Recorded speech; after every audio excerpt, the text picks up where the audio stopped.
الحمد لله وكفى وسلام على عباده الذين اصطفى اما بعد. ناظرین کرام،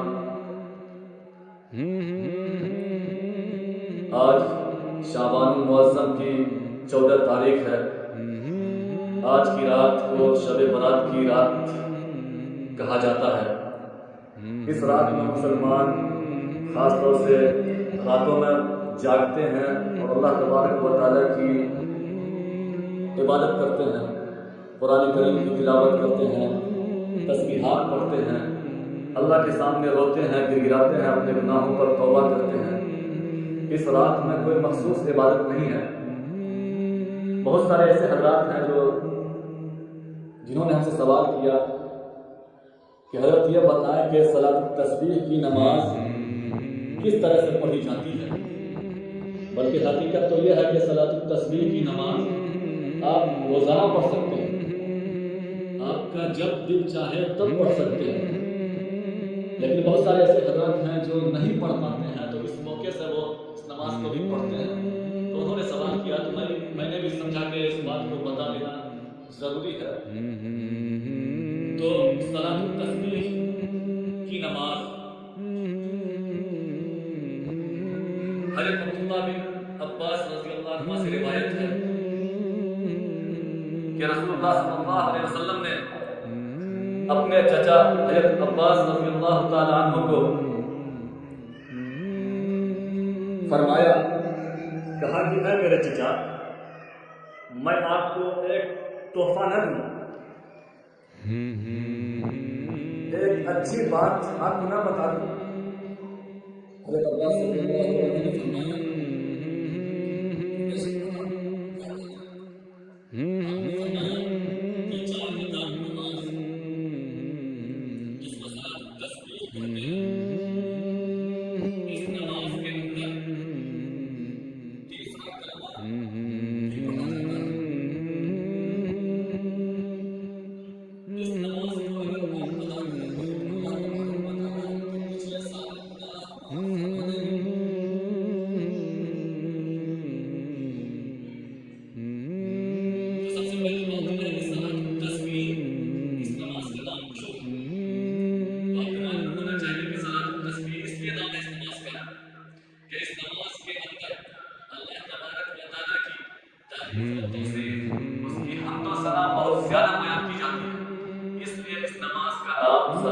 تسبیح ہے، یعنی تسبیح والی نماز.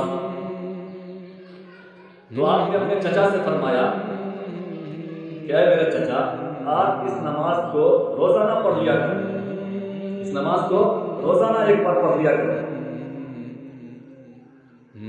اگر ایک بار روزانہ نہ پڑھ پائیں تو کم سے کم جمعہ کے دن یعنی ہفتہ میں ایک بار پڑھ لیا کریں.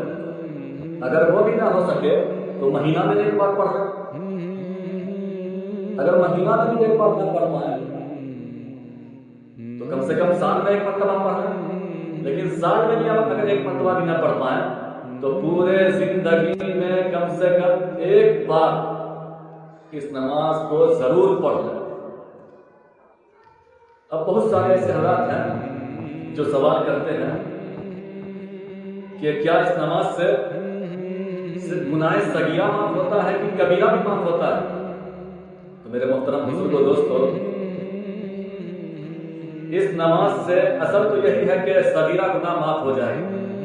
لیکن اگر کوئی شخص یہ نیت کر لے کہ ہم توبہ کرتے ہیں گناہ کبیرہ سے، اس نیت کے ساتھ اگر وہ اس نماز کو پڑھے تو اللہ تبارک و تعالیٰ اس کے کبیرہ گناہ کو بھی معاف فرما دیں گے. ہاں، اگر کسی بندے کا حق مانا ہوا ہے تو وہ اس سے بھی معافی مانگے.